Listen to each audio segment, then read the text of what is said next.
Bonsoir tout le monde. Pour une troisième fois, leçon 2 maintenant. Qui est l'homme? Vous êtes toujours les bienvenus, les nouveaux venus, ceux qui sont déjà là à l'écoute, qui vont écouter éventuellement.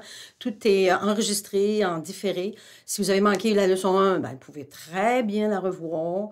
Ce sont des leçons, je pense, qui amènent beaucoup de profondeur. Je vous encourage à les relire peut-être. Moi, je les relis jusqu'à 10 fois avant de vous apporter un peu de message au travers des lectures que je fais, l'expérience que j'ai. Fait que soyez bénis de m'écouter, mais je suis fière de vous. Puis, on va commencer par la prière. Ce sera toujours la même prière. C'est dans Luc 24, 45, l'évangile de Luc, chapitre 24, verset 45. Vous allez venir à le connaître, le mémoriser particulièrement. C'est Jésus qui dit, il leur ouvrit l'esprit pour qu'ils comprennent les Écritures. Donc, Jésus prie pour nous, pour qu'on puisse ouvrir nos intelligences pour comprendre. C'est ma prière pour vous, la prière pour moi et pour le message que j'apporte. Des paroles pour des paroles, bon, on peut en lire, on peut en écouter, les médias en ont beaucoup, mais l'Esprit de Dieu, c'est autre chose. Parle à notre cœur, parle à notre esprit. C'est ma prière pour aujourd'hui. Amen. Première des choses, on dit encore, vous voyez la maison, c'est bien construire sa maison spirituelle. On l'a déjà vu. La maison spirituelle, c'est bâti sur une fondation spirituelle. Sur une fondation, on dit Jésus-Christ, la pierre angulaire. On l'a déjà dit.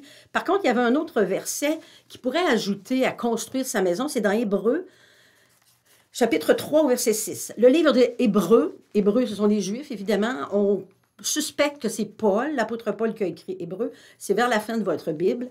Ceux qui ne sont pas habitués, là, on va se promener de la Genèse à l'Apocalypse, d'un couvert à l'autre de la Bible, pour tenter de connaître Dieu, de le chercher en profondeur. C'est mon désir pour vous. Donc, dans Hébreux, chapitre 3, verset 6, je prends le temps de le lire, ça nous dit, Christ, c'est Jésus qui est venu, là. Il est le Fils sur sa maison. Il est le Fils sur sa maison, et sa maison, c'est nous. Donc, Jésus est venu sur terre pour bâtir notre maison, pour rendre témoignage de Jésus-Christ. Témoignage de ce qui devra être annoncé.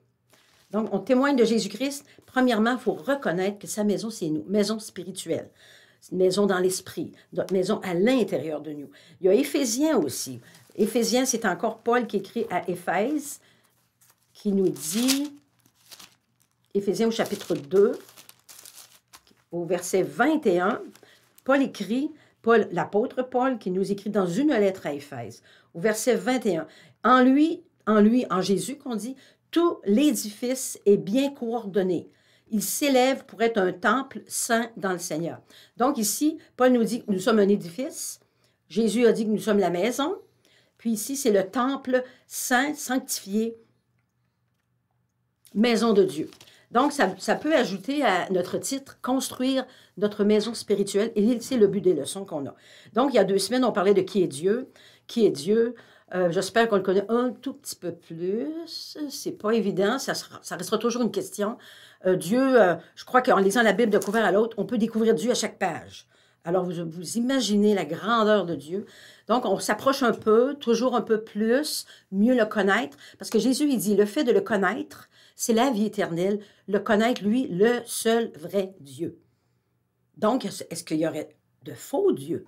Est-ce qui est possible? Parce qu'on parle de connaître le seul vrai Dieu, et c'est la vie éternelle. On est tout en recherche de vie abondante, de vie éternelle. Et Jésus est venu sur terre pour nous le démontrer. Donc, on va aller à la leçon d'aujourd'hui, mais avant, je veux rectifier. Le 16 février, j'ai apporté une leçon sur la manifestation de Dieu dans nos vies. Ce sont les 5 sens. Si vous avez bien écouté, j'ai fait une erreur et je m'en excuse. L'erreur que j'ai faite, c'est que je vais prendre le temps de les écrire. Vous savez, nous avons 5 sens. Je pense que je vous annonce en rien. Par contre, je vais commencer par marquer le titre d'aujourd'hui qui...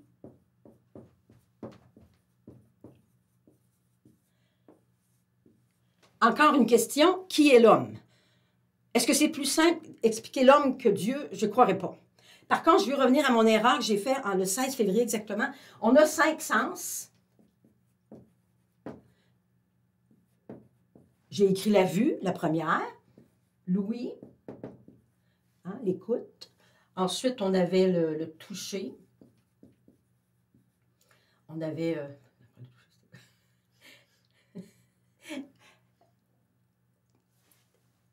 L'odorat. L'odorat. OK. Et moi, j'ai terminé en disant la parole. Si vous écoutiez, c'est pas la parole, c'est le goût. Goûter. Donc, ce sont les 5 sens, mais moi, j'ai ajouté la parole. La parole n'est pas un sens, là. La parole, elle va réagir à un sens. J'écoute quelque chose, je vois, j'ai un commentaire. Vous comprenez que le goût... Par contre, il y a des versets qui disent « Goûter comme le Seigneur est bon ». Avez-vous déjà goûté à ça? Est-ce que ça goûte la fraise? Est-ce que ça goûte le chocolat? Goûter comme le Seigneur est bon. Puis il y a des versets, je vais vous en donner juste un. Hébreux 6, 45. Toujours dans Hébreux 6, ou chapitre 6, verset 45. Qui nous dit...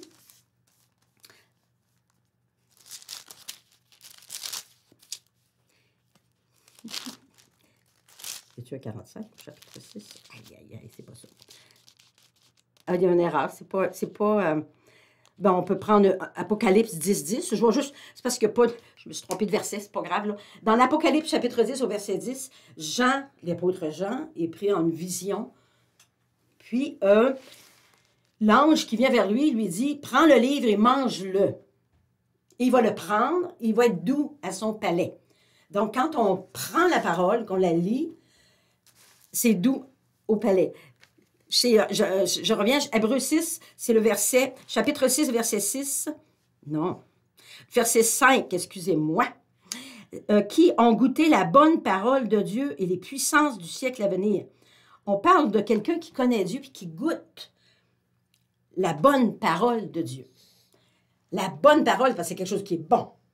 Donc, dans l'Apocalypse, l'ange dit à Jean, prends le petit livre, il va être doux à ton palais. Goûte comme il est bon. Donc, on parle de parole de Dieu qui est bonne.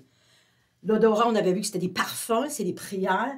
Évidemment, on peut toucher nos sens. Souvent, on va avoir des émotions, hein, toucher. L'ouïe, on va entendre Dieu. Il est important d'entendre Dieu, et c'est extrêmement important. Et on va voir des manifestations de Dieu. Vous savez que si je regarde dans la nature aujourd'hui avec la neige, le froid, ben la nature révèle le Créateur. Évidemment. Il faudrait être un peu simpliste de dire qu'il n'y a pas de Dieu. Mais on a toutes sortes de croyances dans nos jours. On regarde à l'extérieur, les nuages, le ciel, le soleil, la neige. Dès quelques mois, nous serons au printemps.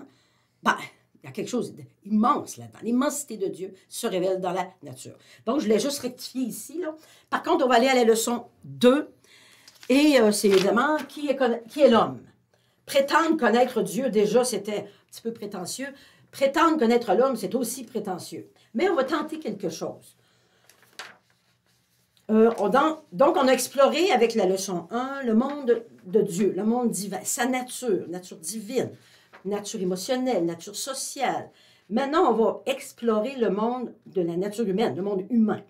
On sait que l'être humain, quand je parle de l'humain, de l'homme, comprenez bien que je dis homme ou femme. On va dire être humain, mais des fois, je vais dire homme. Il ne faut pas se sentir exclure, nous, les femmes, hein, quand même. On fait partie de la nature humaine. Alors, vous savez que l'être humain est très inventif. Il est allé sur la Lune, il va aller sur Mars, il va aller faire le tour de la Terre en quelques secondes à cause de la vitesse. Alors, on va aller avec des voitures de 250 km/h. Voyez-vous l'invention comme l'homme est appelé à inventer. Il va créer à partir d'un matériel qui va évidemment être très pratique. Hein, nos lessives se font rapidement maintenant. Nos chauffages, on a juste un bouton. L'électricité nous est appartenue, nous est venue. Donc, vous voyez toutes les inventions de l'homme qui ont amélioré notre petit confort de chaque jour. Par contre, il y a des destructions. Si vous avez entendu les dernières semaines, on parle de guerre, de bruit de guerre, entre autres le message de mon mari hier soir. Et il dit, ne vous troublez pas. J'ai envie de dire, c'est du facile, toi, Dieu, ne te trouble pas. On est dans un monde où il y a de la destruction à gauche ou à droite et qui peut amener de la peur. Mais ça fait partie de notre nature humaine et non de la nature divine.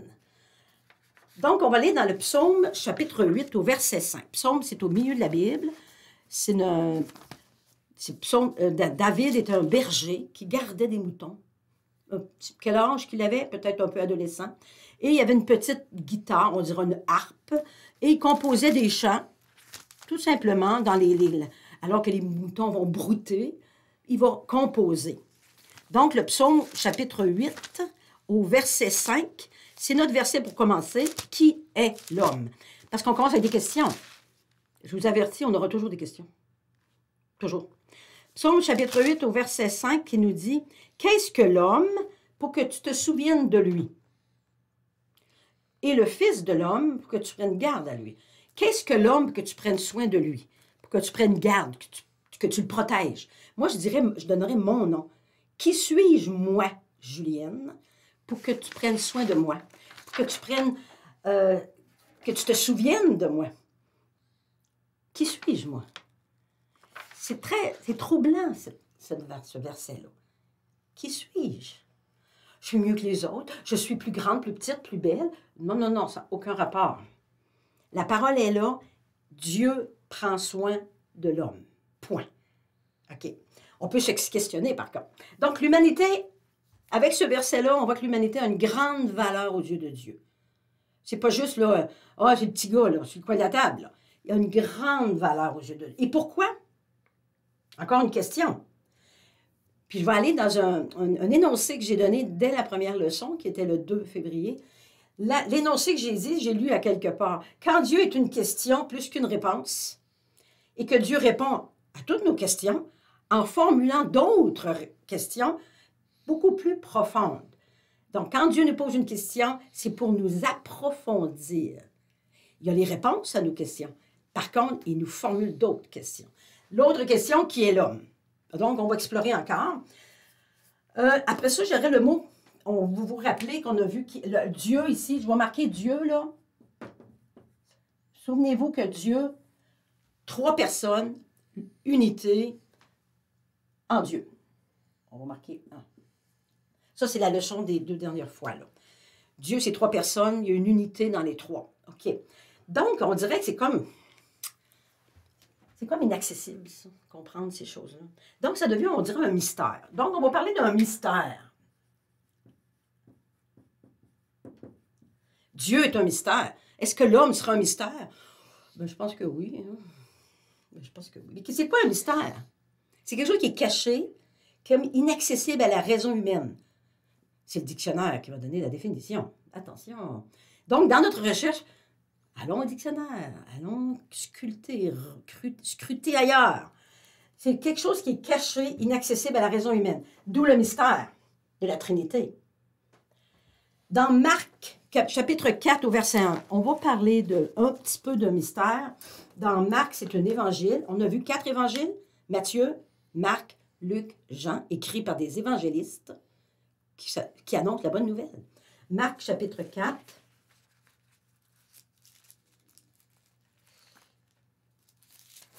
Au verset 11. Au verset 11. Il leur dit, c'est à vous qu'a été donné le mystère du royaume de Dieu. Jésus parle à des disciples, à des apôtres. Il leur dit, à vous, il a été donné le mystère du royaume des cieux. Mais pas pour ceux qui ne croient pas ou ceux qui sont du dehors. Jésus dit ça, mais n'oubliez pas qu'il est obligé de leur dire, je prie que l'Esprit ouvre leur intelligence pour comprendre. Donc, comprendre le mystère, c'est au-delà de notre intelligence. C'est ça que Jésus nous dit ici. Le mystère du royaume des cieux. Donc, on s'en va dans un monde mystérieux, dans un monde, je dirais, plus caché. Je ne parle pas de mystique, là, puis de se cacher, là. Mais on est dans un monde qui est mystérieux, qui est caché, qui veut se révéler. Notre nature humaine, elle a des objections, des réflexions, puis on doit être dirigé par le Saint-Esprit pour connaître le vrai Dieu. Ensuite, on voit que Jésus parle beaucoup en parabole. Parabole, c'est comme une allégorie. Puis dans l'allégorie se cache un enseignement. Tu vois, Jésus parle, puis il cache encore des choses. La parabole du sommeur, par exemple. Donc, voyez, c'est très important que même Jésus est un mystère. Il fait exprès parler en parabole. Il aurait pu parler à des gens comme nous, mais il va parler en parabole, une allégorie. Donc, c'est encore un mystère. Puis en Colossiens 1, 26, Colossiens, c'est encore Paul qui écrit à une ville, Colosse. Et il va leur dire, dans Colossiens chapitre 1, au verset 26, il leur dit, le mystère caché de tout temps. De quoi qu'il parle? Le mystère est caché et dans tous les âges, mais il est révélé maintenant. Le mystère est caché, mais il est révélé. C'est là qu'on veut se tenir, dans la révélation. Mais n'oubliez pas qu'on est dans le mystère. C'est caché, puis nous, on est à la recherche pour sonder le mystère, que Dieu se révèle dans notre mystère. L'homme est un mystère aussi. C'est pas juste Dieu, là. Donc, on va parler de... Là, on va aller dans la Genèse. Genèse, le premier livre de la Bible, qui veut dire « au commencement ». Pour ceux qui connaissent déjà, je vais probablement me répéter un peu.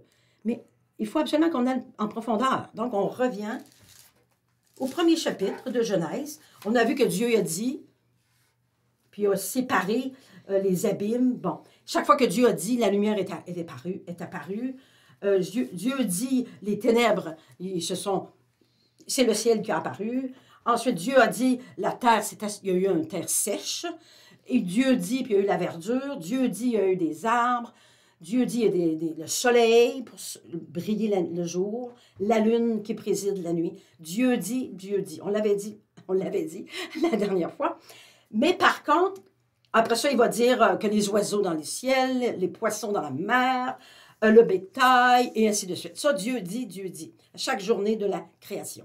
Quand il arrive à l'homme, c'est différent. L'homme est différent d'un animal, par exemple.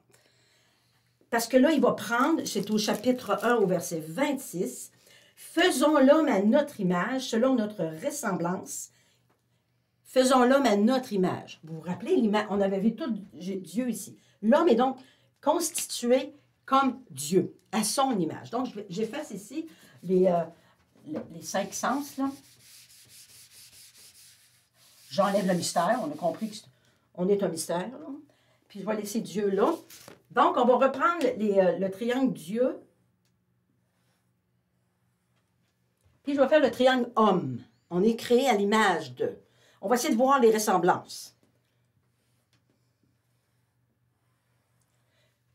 Parce que moi, quand j'ai lu ce verset-là, c'est ça que j'ai pensé. Donc, si on dit on se ressemble, on peut marquer de 2 flèches. On est à l'image de. On n'est pas comme Dieu, là, mais parce qu'on a vu la nature de Dieu, là. On va voir on a déjà vu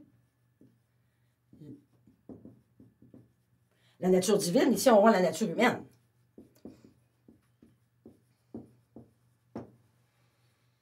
Donc, on avait vu ici, je reprends mon enseignement de l'autre semaine, il y avait Dieu ici, le Fils, et on va faire la représentation de l'Esprit Saint comme une colonne. Ce n'est pas une colonne, c'est un symbole, vous comprenez? Et on avait vu qu'il y avait un cœur, le cœur de Dieu. Dieu amour. Vous devez retenir que Dieu est amour. Je t'aime d'un amour éternel. Je conserve ma bonté. Les bontés de Dieu sont conservées pour nous. On ne doit pas jamais oublier ça. Donc, l'homme est créé à l'image de Dieu. Donc, le corps, l'homme il est formé de la poussière de la terre, créé à l'image de Dieu. Puis, on va voir qu'il va, à partir de la terre, il a créé la terre sèche, et de la poussière, il va former. Donc, l'homme ici, il est formé. Parce que les animaux, il va dire, les oiseaux dans le ciel, les oiseaux ont apparu. Les poissons dans la mer, les poissons ont apparu. L'homme, c'est pas pareil. Il a pris de la poussière, il a formé l'homme, et il va insuffler la vie. Le souffle. On va dire souffle. Parce qu'on l'a vu, là, Saint-Esprit, c'est un souffle. Chaque être humain qui naît aujourd'hui, il va recevoir un souffle. Sinon, il ne peut pas vivre, vous comprenez? Tout être humain a le souffle. Donc, dans notre nature humaine, on a le souffle. OK. Et évidemment, dans l'homme, il y a un cœur, j'espère bien. J'espère bien. Ensuite, il devient un être vivant quand Dieu va souffler dans ses narines. Je vais aller un peu plus loin. Dieu souffle dans les narines, l'esprit vient, l'homme devient un être vivant. On dit un âme, l'âme vivante. Donc, on va écrire âme dans son corps, qui est fait de poussière de terre. Et évidemment, il y a un esprit, parce que Dieu a soufflé. Ma question, c'est une réflexion que j'ai eue, le jour de notre décès, parce qu'un jour on va mourir, l'esprit, croyez-vous qu'il va ressortir par les narines? C'est une bonne question. Et moi, je le crois. Le premier souffle, le dernier. C'est logique, voyez-vous. Donc, mais il y a une chose dans Genèse 1, 31, je veux quand même insister sur Genèse 1, 31. Dieu vit tout ce qu'il avait fait était bon. Les oiseaux, la verdure, les arbres, le bétail, les poissons. Il a vu que c'était bon. Par contre, il vit ce qu'il avait fait. Ce qu'il avait fait, il avait fait l'homme. Puis là, il a dit, c'est très bon. Gardons en tête que l'homme, Dieu l'a créé très bon. OK, on continue. Puis après ça, dans Genèse 1, 31, c'est ça qu'on a vu. Mais que fait l'homme sur la terre? Qui est l'homme, mais quel est son rôle? C'est sûr qu'il va se réjouir de ce qui lui entoure. Il va s'asseoir et il va admirer un petit peu plus. Donc, il y a des responsabilités. C'est quoi la responsabilité qu'il a? C'est de je peux le lire ici. Dieu va les bénir. C'est Genèse 2, 7. L'Éternel forma l'homme de la poussière de la terre. Il souffla dans tes narines un souffle. L'homme devient un être ou une âme vivante. Ensuite, on voit que... il va donner, Dieu va donner un ordre. Dieu va confirmer ou va apporter un rôle à l'homme dans ce jardin. Quel est ce rôle? C'est d'assujettir les animaux, dominer sur la création, de se multiplier, ça veut dire de se reproduire, de porter la vie, hein, c'est ça. Hein? Donc, il va avoir plusieurs choses à faire. Il va se reproduire, il va assujettir, il va dominer. On parle d'une domination à la nature divine, pas une domination là, pour frapper, là, vous comprenez? Donc, c'est le rôle qu'il va avoir. Alors, il est bien, là. Corps, âme, esprit. OK. Attention, je change de page. Donc, quand on parle à l'image, ici, je vais marquer le mot image. Ça veut dire de fonctionner comme Dieu. Je parle d'une fonction ici. Voyez-vous? Donc, opérer comme Dieu. Ça veut dire que Dieu est en trois personnes. Il nous aime d'un amour éternel. Il nous conserve sa bonté. Il y a un cœur. Nous, on a un cœur. Donc, on a la bonté aussi. Donc, je pourrais parler qu'ici, dans le cœur de l'homme, il y a de la bonté. Oui, il y a de la destruction qu'on voit aujourd'hui, mais il y a de la bonté. Ensuite, évidemment, dans l'âme ici, qu'est-ce qu'il y a dans l'âme? C'est les sens. Quand on parle des 5 sens, on parle de sensibilité, sentiment. Qu'est-ce qu'on entend par les 5 sens? Tout ce qui touche au monde extérieur. Ça veut dire que j'ai des émotions. On dirait que c'est des émotions. L'âme est le siège des émotions. Qu'est-ce qu'on parle d'émotions? La peur, la crainte, la joie, l'affection, l'amour. On ressent les choses. Ce sont des émotions. Les larmes, les douleurs, c'est toute partie des émotions qui sont reliées au sens, évidemment. Ensuite, on dit que le corps, mais qu'est-ce qu'il fait le corps? Ce n'est qu'un instrument, lui. Il ne fait que servir. C'est un serviteur. Le corps, c'est le serviteur. Imaginons, le seul exemple que je peux vous montrer, c'est, prenons un gant, et il fait froid, je mets mes gants. Mon gant, il va me protéger, il va me garder au chaud, il va peut-être me protéger du gel, des choses comme ça. Donc, le serviteur de mes mains, c'est le gant. Mais le gant, il n'a pas de vie. On enlève la main, le gant, il s'en va au cimetière, façon de parler, notre corps. Donc, le corps, c'est le serviteur de l'âme et c'est le serviteur de l'esprit. Excusez. On va aller ensuite au niveau... puis vous vous souvenez que Dieu, j'avais dit qu'il y avait le 1, là, je t'aime d'un amour éternel. C'est comme s'ils étaient autour d'une table, puis ils sont toujours en accord, ils sont un. Puis le verset, c'est, vous serez un car je suis un, c'est Jean 17, 21. Jésus, il vient et il dit, je veux que vous soyez un comme moi je suis un dans le Père. Donc, le un, ça c'est Jean. Mais nous, on n'explorera pas ce qui s'est passé dans le jardin, mais présentement, c'est qu'est-ce que notre intérieur, là, je vous dirais que ça a l'air de ça, là. L'esprit, OK. L'esprit, l'âme, le corps, il faut obéir, puis il doit se tirer les cheveux, là. Parce que dans l'esprit, ici, qu'est-ce qui est l'esprit? C'est la volonté, la dignité, l'intelligence. Évidemment, l'intelligence, on peut dire une intelligence émotionnelle. On peut dire le cœur sans intelligence. Il y a un verset qui dit un cœur. Mais dans l'esprit, il y a la dignité, la volonté. Donc, l'âme a des émotions, l'esprit a la volonté, puis là, on se pose. Non, je ne veux pas. Oui, je ne veux pas ça. C'est ça, je veux pas ça. On le voit chez les hommes. Je ne veux pas. Voyez-vous, le combat qu'il y a là, moi, je dirais, c'est des hauts et des bas. Des up and down, up and down. C'est dans notre cœur. Puis on devrait être unis comme ça. Alors, on fonctionne à l'image de Dieu. On a perdu des plumes un peu. Donc, on doit revenir à cette image que Dieu nous a créée. Mais n'oubliez pas, sa création est bonne, et même très bonne. Parce que on va l'oublier, ça. On est des méchants. C'est pas ça que je dis, là. Nous sommes créés à l'image de Dieu avec la fonction d'être dans la bonté de Dieu. On continue parce que ici, dans l'âme, je pourrais donner Galates 5, au verset 21, 19. Galates 5, verset 19, 21.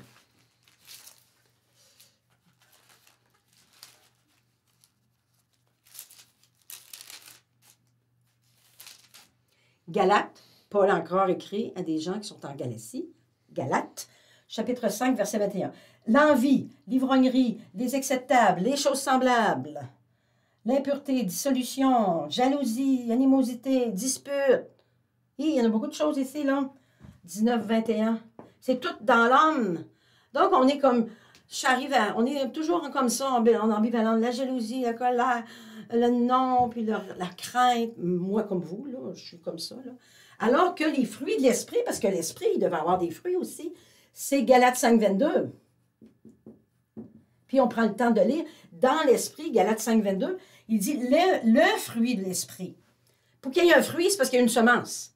Pour que la semence, elle a eu une pomme, elle est morte, elle s'est enracinée, et l'arbre a poussé, et voilà qu'il y a des fruits. Mais avant des fruits, il y a des fleurs. Voyez-vous? Donc, le fruit, c'est l'amour, la joie, la paix, la patience, la bonté, bénignité, fidélité, douceur, tempérance. Il y en a 9. Dans les 9 fruits de l'esprit qu'on devrait rencontrer chez l'homme. Parce que ces fruits-là sont dans Dieu. Notre nature humaine est un peu différente de la nature divine. Parce que les fruits, ben, on ne les a pas. Oui, parfois, j'ai la paix, là. Hop, elle part. Hop. Parfois, j'ai beaucoup de patience avec mes enfants, mais le lendemain, j'en ai pas. Et ils sont désagréables, les enfants, parfois. Voyez-vous? Donc, je ne suis pas toujours dans l'esprit. Parce que j'ai mon âme, j'ai mes sens qui me tiraillent. Difficile à endurer, ces enfants-là. Voyez-vous un peu, là? Donc, ma paix d'hier, je l'ai perdue. Donc, il y a toujours ce combat à l'intérieur de nous. Donc, si là-dessus, ça va. Donc, qu'est-ce qu'on aurait besoin?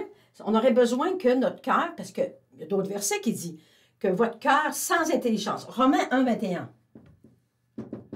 Là, on va parler du cœur. L'être humain est très bon. Mais qu'est-ce qu'on trouve dans son cœur? Romains 1, 21. Chapitre 1 de Romains, c'est Paul qui écrit, il est à Rome, verset 21, qui nous dit « Puisqu'ayant connu Dieu, ils l'ont point glorifié comme Dieu. » Donc, on peut connaître Dieu, mais on ne le glorifie pas. Ah, mais comment ça? Ah oui, j'ai la foi, j'ai la foi. On entend ça à tous les coins de rue. Est-ce qu'on a glorifié Dieu? C'est une autre chose. Ils l'ont point rendu grâce. Est-ce qu'on l'a remercié? Rendre grâce, ça veut dire action de grâce égale merci Seigneur pour la vie. Chaque fois en prière, s'il vous plaît, reconnaissez la grandeur de Dieu en disant merci. Ça va pas bien, merci. Ça va bien, merci. Je suis tannée, merci. J'ai pas de patience, merci. Il faut rendre grâce à Dieu. Ils se sont égarés ensuite dans leurs pensées et leur cœur sans intelligence. Donc le cœur, autant dans l'esprit il y a de l'intelligence, mais dans le cœur il y a une intelligence. Un cœur sans intelligence, ça les a plongés dans les ténèbres. Malheureusement, le cœur est un peu embrumé, je dirais. Il est sans intelligence. Un autre verset au niveau du cœur, Ésaïe 6.10. Ésaïe 6.10. Je m'excuse pour ceux qui prennent des notes, c'est un peu... J'essaie d'être le plus concis possible. Ésaïe, c'est un grand prophète de l'Ancien Testament. Il y a 4 grands prophètes. Ceux qui savent, il y a Jérémie, Ésaïe, Ézéchiel, Daniel. 4 grands prophètes. Parce qu'il y en a des petits, vous voyez. Ézéchiel, Non, là, je suis dans Ésaïe, au chapitre 6, au verset 21. Il n'y a pas de 21. Non, non, c'est au verset 10. Je m'excuse. Ésaïe, chapitre 6, au verset 10. J'ai les notes écrites très petites. 6, au verset 10. Rends insensible le cœur de ce peuple, endurcis ses oreilles, bouche-lui les yeux. Hey, c'est Dieu qui parle, au travers du prophète Ésaïe. Rends insensible le cœur. Donc, le cœur, autant il peut être enténébré, au cœur, il peut être insensible. Insensible. Et on dit ténébreux. Mais au départ, tout est très bon. Qu'est-ce qui s'est passé? On va aller probablement dans la deuxième leçon, deuxième partie à ce moment-là. Le cœur, au départ, tout est très bon. On est créé à l'image de Dieu, fonctionner comme Dieu. Hop, il s'est passé quelque chose qu'on s'est retrouvé un peu charivari et ainsi de suite. Prochaine session, on va en parler. Évidemment, on va parler du péché. Bon. Puis il y en a qui ne veulent pas, bon, on parlera de faute. C'est un peu moins pire que péché. OK. Donc, qu'est-ce qu'on va faire? Parce que la nature humaine, par rapport à la nature divine, ils se ressemblent. Nous avons les 5 sens, tout comme Dieu. Nous avons la vue, l'ouïe, l'odorat, le toucher, le goûter. Hein, on se parle, vous me voyez, j'entends ce que je dis, je touche. Voyez-vous? Je goûte. Autant que possible, goûtons que la parole est bonne. Ce matin, c'est ça que je parle. Donc, on a été créé à partir de. L'homme est créé, Dieu n'est pas créé. Il y a d'éternité en éternité, je suis Dieu. Là, il y a la différence. Ici, la nature, ici, je vais peut-être effacer pour me donner un peu de... Je vais enlever ça. On va aller dans la nature, nature humaine, nature divine. Nous sommes créés, ou je pourrais dire formés. Dieu il est de nature éternelle, d'éternité en éternité, je suis Dieu. Ni commencement, ni fin. Nous, on a un début. OK. Après ça, ils disent qu'il n'y a pas de commencement, il n'y a pas de fin. OK, ça va. Il n'y a pas de limite. Il est sans limite.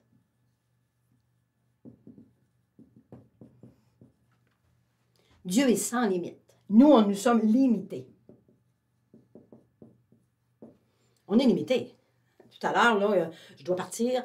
Ce soir, c'est le bain des enfants, c'est le souper, oh, c'est l'heure d'aller se coucher. Nous sommes limités à cause du temps, puis à cause d'une force physique. On doit se renouveler, dormir un peu avant de continuer demain. Voyez-vous, on est limité. Il faut le reconnaître. Se penser meilleur. Oh, ben moi, j'ai créé ça. On est rendu avec des ordinateurs extrêmement puissants. Là. Je comprends, l'homme a une créativité incroyable. Mais n'oublions jamais qu'on est limité. Une panne d'électricité, tout est arrêté. On est limité. Et on est conscient, puis on est obligé de dire, on dépend. On dépend de l'Hydro-Québec, on dépend de la voiture, je dépends de mon mari, je dépends du chauffage pour l'hiver. J'ai des dépendances. Dieu est sans limite. Ça, il faut voir la différence et l'accepter. Accepter qu'on est limité. Une autre chose, dans la création, il y a un certain M. Lavoisier, qui est un scientifique en chimie, on apprenait ça, qu'il disait, il a répété à plusieurs reprises dans le vieux temps, on dit, là, rien ne se perd, rien ne se crée, tout n'est que transformation. Donc, si on regarde aujourd'hui notre monde, tout est transformé, tout n'est que transformé. On va prendre de la poussière de la terre, on va partir à partir de l'eau qui coule des chutes Niagara, on va produire de l'électricité, c'est merveilleux. Mais finalement, l'eau, elle s'évapore, le vent va en nuage, le vent va l'amener un peu plus loin, un changement de climat, de température, de pression atmosphérique, elle tombe en pluie. Voyez-vous, rien ne se perd, rien ne se crée, tout n'est que transformation. Vous avez regardé, dans quelques semaines, le printemps nous arrive. Est-ce que je pourrais dire, non, moi je ne veux pas de printemps ce matin? Le printemps va arriver. Tout est en transformation sans arrêt. Nous, l'être humain, rien ne se perd et rien ne se crée. OK. Nous-mêmes, on devrait être en transformation. Hein? De l'âge de la naissance, 2 semaines après, le petit bébé a déjà changé. Il a déjà commencé à être transformé pour en devenir un adulte. Et éventuellement, on sait, la maladie, dès la naissance, la maladie incurable, c'est la mort. Que vous le voyez ou non. On va essayer d'éviter, oui, mais il y a une maladie incurable sur la Terre. Nous sommes limités. Voilà. Ensuite, on avait vu que Dieu, il connaît tout, omniscient. Il est tout-puissant, omnipotent. Il est omniprésent, il est partout en même temps. Essayons d'imaginer ça. Alors que nous, on est limité. Hein? Si je suis ici, je ne suis pas dehors, hein, vous savez. Si je connais un peu la parole, je ne connais pas tout. Même si j'aime bien lire le dictionnaire, je ne suis pas lettrée à ce point-là. Donc, on est limité dans le temps, mais on est limité dans la connaissance. On est limité dans la puissance. Puis, exemple, hein, l'électricité, une panne de courant, puis tout ces temps. On est limité dans la puissance aussi. Puis, on est limité dans le savoir, c'est ça. Puis, une autre chose qui dit que je voulais quand même insister, c'est les immuables. Ce qu'il dit, il le fait. Ça, c'est dans il y a Jacques 1,17. Dans l'épître de Jacques 1,17. Jacques, c'est un qui a suivi Jésus, qui a écrit une épître. C'est tout à fait vers la fin de la Bible. Jacques 1, je prends le temps de le lire, puis on va bientôt terminer. Jacques, chapitre 1, au verset, j'ai bien dit 17. C'est bien ça.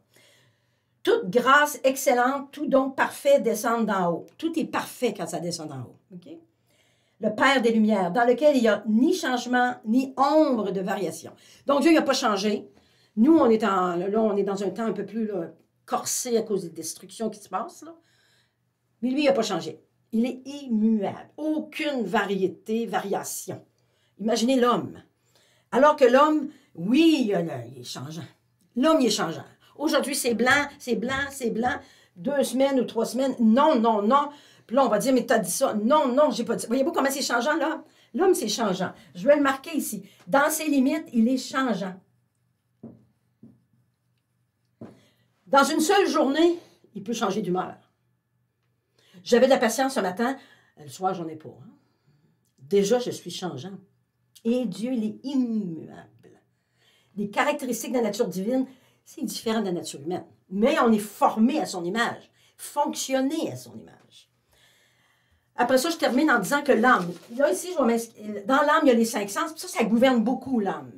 Ce qu'on ressent, ce qu'on sent, ce qu'on veut pas. Puis ça joue à l'esprit. Puis évidemment, le corps, il ne fait qu'obéir. Si moi, je ne veux pas mettre mes bottes pour aller jouer dehors, les tout petits font ça. Le corps, la boîte, elle va rester là. Même si la boîte dirait « Hey, tu vas avoir froid, mon jeune! » Voyez-vous, le corps, il ne fait qu'obéir à l'âme. Puis, je vais vous lire une petite chose que j'ai vue dernièrement. L'âme, qu'est-ce qu'elle fait? Elle donne la force et la vigueur aux 5 sens. Qu'est-ce qui fait que les sens sont forts? Il y en a qui ont une vue beaucoup plus exacte, plus aiguisée. Il y en a qui ont l'ouïe, l'écoute. Un moindre bruit, ils vont l'entendre. Donc, on est tous différents au niveau de nos sens. Mais l'âme va donner la force et la vigueur aux sens. Pas pour être méchant, là. Mais non. Il y en a qui ont le toucher, là, sont beaucoup plus sensibles. Voyez-vous? L'âme donne la force et la vigueur aux sens. Puis ceux-ci, qu'est-ce qui se passe une fois que les sens sont rendus forts? Bien, il va y avoir de l'irritation.